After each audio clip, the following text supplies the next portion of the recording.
안녕하십니까. 7시 뉴스 시작합니다.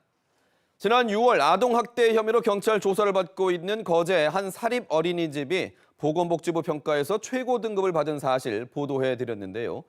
진주의 한 공립 어린이집도 마찬가지였습니다.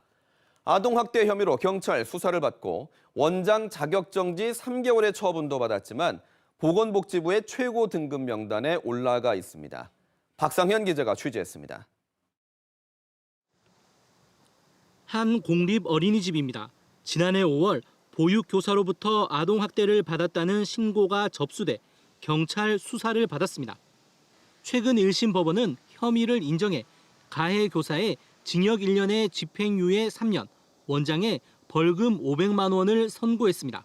아이가 서 있는 상태에서 뒤로 잡아당기면 뒤로 넘어지잖아요. 그대로 머리를 바닥에 부딪혔거든요. 우는 애를 달래는 게 아니고 그대로 마스크를 씌워버리더라고요. 경찰 수사와 재판이 진행된 지 1년이 지났지만 당시 원장이 운영하고 있습니다. 사건 발생 이후 진주시가 원장에게 자격 정지 3개월 처분을 내렸지만 원장이 행정소송을 내면서 행정처분 효력이 중단됐기 때문입니다. 그게 최종 판결이 나야만이 저희들도 그게 진행이 되는 부분이고, 그다음에 이제 나중에 뭐 이런 손해배상이라든지 이런 부분들이 또 있고 민감하기 때문에.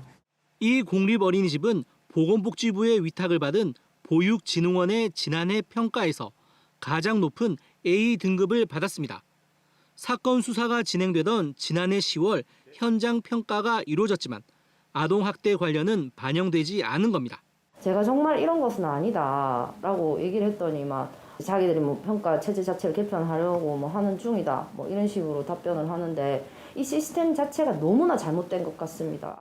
2019년 교사가 아동학대 혐의로 경찰 조사를 받고 있었는데도 같은 해 평가에서 A 등급을 받은 거제의 한 사립 어린이집은 지난 6월 KBS 보도 이후 최하인 D 등급으로 변경됐습니다.